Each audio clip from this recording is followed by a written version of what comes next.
March 1, 1945. Heuberg Launch Site, Baden-Württemberg, Germany. 04:58 hours. A thin pre-dawn frost clung to the pine trees surrounding the secret Heuberg test range as technicians in soot-stained overalls moved quietly between fuel drums and crude scaffolding, their breath ghosting in the cold air, while the squat wooden-bodied rocket fighter at the center of the clearing stood upright like an unfinished coffin pointed at the sky. The Bachem Ba 349 Natter, a desperate product of Germany's collapsing war industry, rested on its launch tower with an almost eerie stillness, its plywood skin pale under the dim lantern light, its Walter 109-509A rocket engine primed with volatile T-Stoff and C-Stoff propellants that hissed faintly through narrow feed lines, filling the clearing with a sharp chemical reek that stung the nostrils.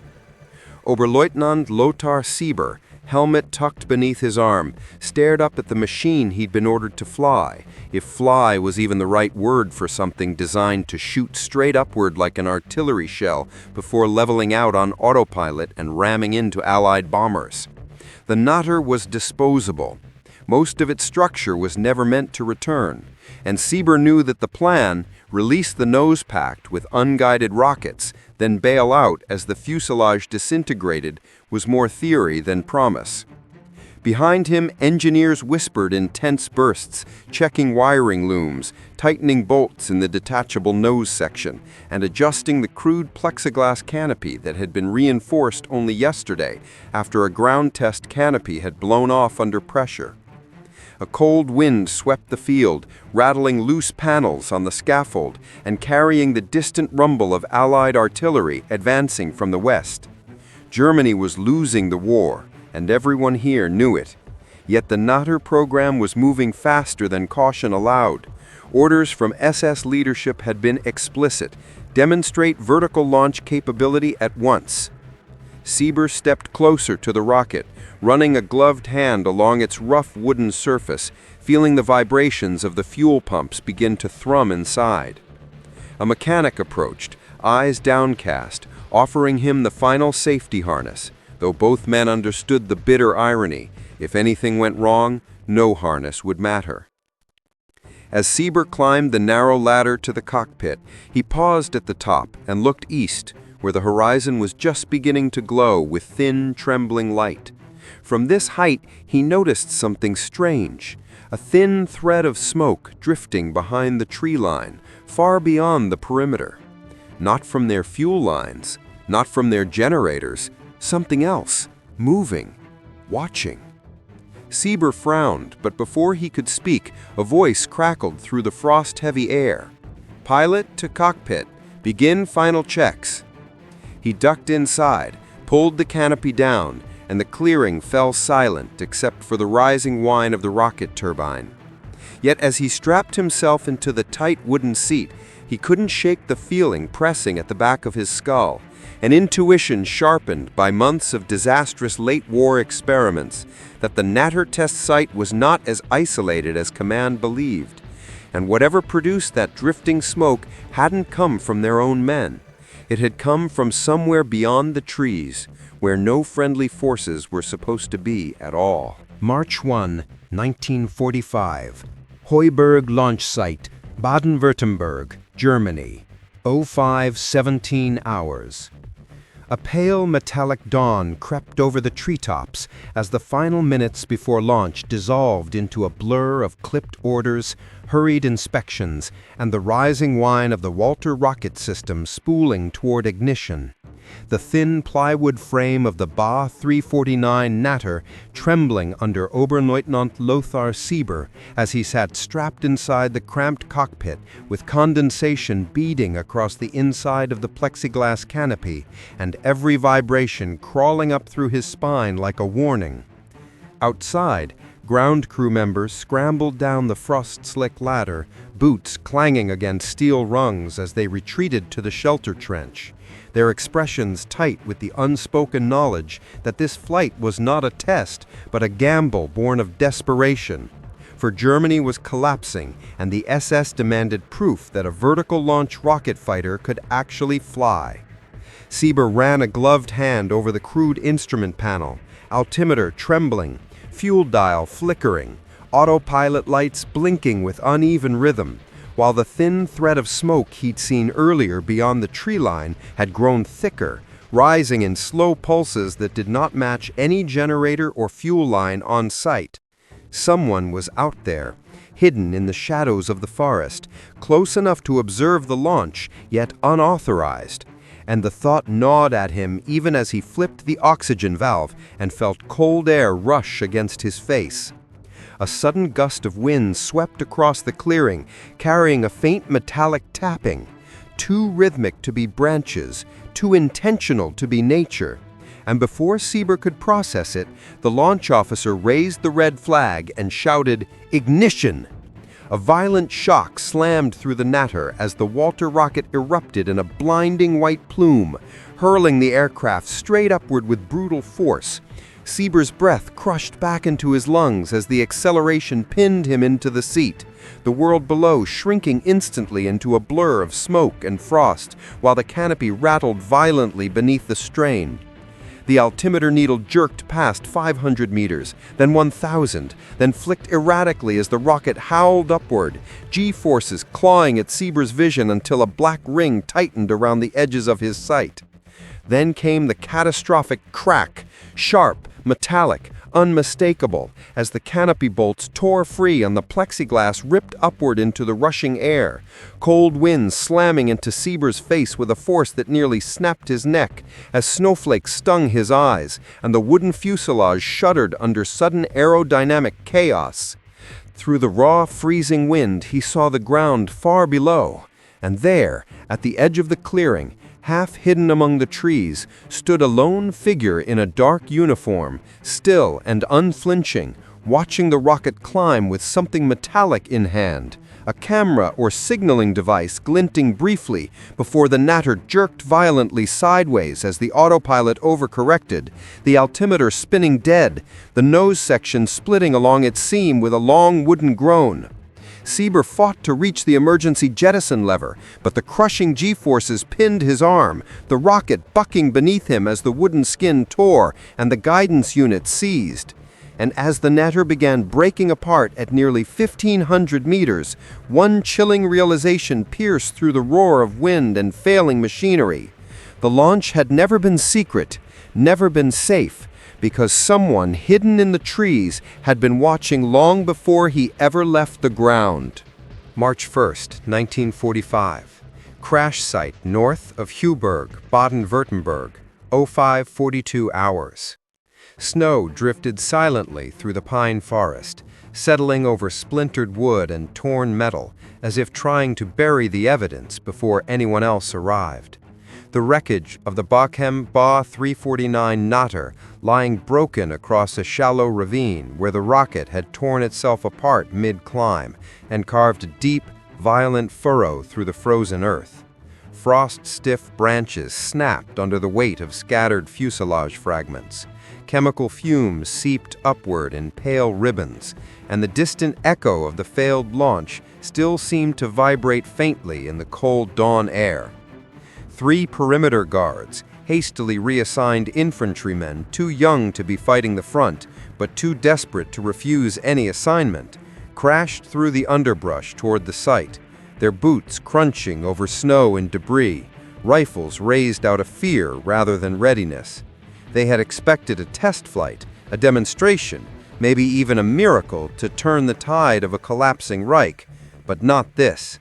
An experimental rocket plane falling out of the sky like a burning shard of broken promise. The first guard reached the cockpit section, half buried in a mound of churned snow, and froze when he saw Oberleutnant Lothar Sieber still strapped inside, body slumped forward, eyes half open, face streaked with dried blood from the instant the canopy had torn away and the freezing slipstream had struck him full force. His right arm hung forward, mid-reach, fingers curled inches from the emergency jettison lever he never managed to pull. The other 2 guards exchanged a horrified glance before stepping back, crossing themselves, muttering prayers or curses. The lines were blurred now in March 1945, when faith in the Reich was as brittle as the frozen trees around them. Then the older guard stiffened, pointing into the tree line. There, faint but unmistakable, were footprints, thin, narrow, nothing like German army boots, tracks that led away from the clearing, into the darker part of the woods where the snow was deeper and silence more complete. Before they could investigate, a shout thundered through the trees. "Stand fast! Do not approach the wreck!" SS Sturmbannführer Victor Nellinger emerged from the shadows, coat whipping violently behind him, face carved into a scowl of controlled fury. His boots crunched across snow as he moved past the guards without acknowledgement, inspecting the wreck with a stiff, almost ritualistic detachment. People whispered that Nellinger had been present during early V2 disasters. He had seen machines explode, men disappear, records vanish, but nothing rattled him outwardly anymore. Yet the moment he leaned into the cockpit and saw Sieber's frozen expression, eyes fixed upward, mouth slightly parted, as if he had been looking at something during his final conscious seconds, Nellinger drew back, jaw tightening. "Cause of death?" he asked without turning. "Impact, perhaps, or exposure, or he was unconscious long before the fall," the older guard muttered. Nellinger's head snapped around. "Explain." "The canopy, sir. It tore off early in the ascent. He would have been hit by the wind, the cold. He might have blacked out before the rocket even failed." Nellinger said nothing for several seconds. Then, slowly, he stepped past them into the tree line, eyes scanning the snow. That was when he saw the footprints. Not German issue, not civilian. The tracks were too clean, too deliberate, each step placed with purpose. They led to a rise overlooking the launch site.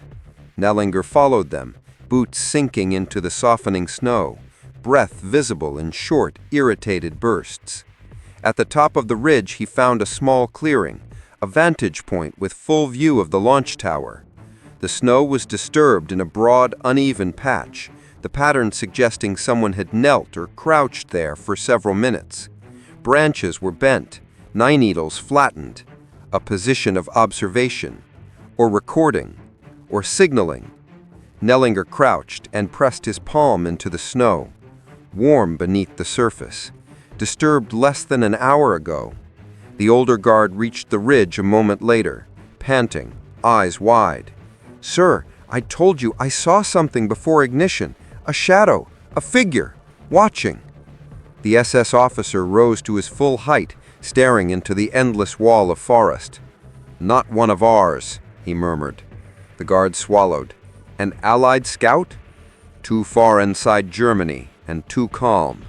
Nellinger paced the ridge, boots marking sharp lines across the snow.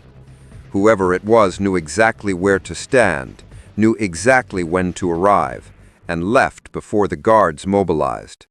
He looked back at the launch site where smoke still curled upward from the ruined Natter. This flight was compromised, long before the engine ignited. Back at the wreck, technicians began arriving. Engineers, SS observers, clerks carrying binders of technical diagrams and failure logs.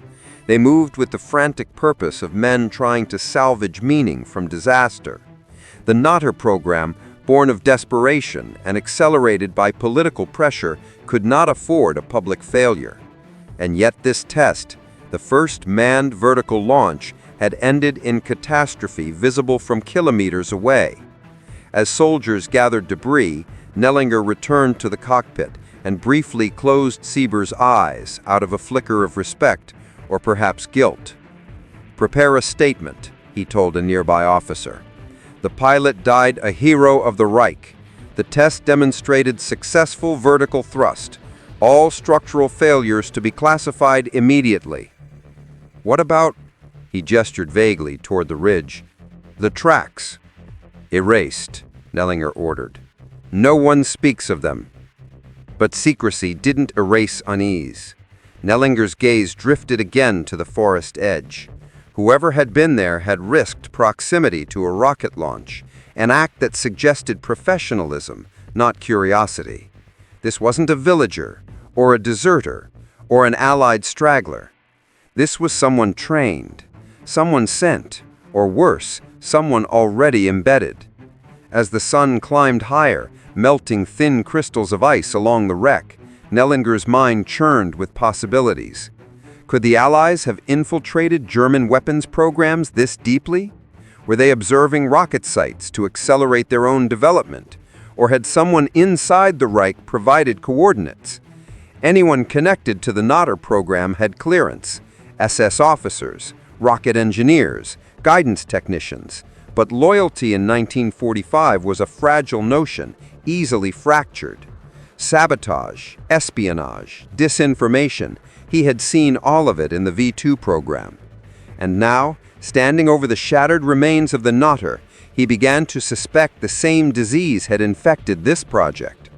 He turned sharply to his aide. "Find out who last inspected the canopy bolts." "Sir? They sheared far too easily." "Yes, Sturmbannführer."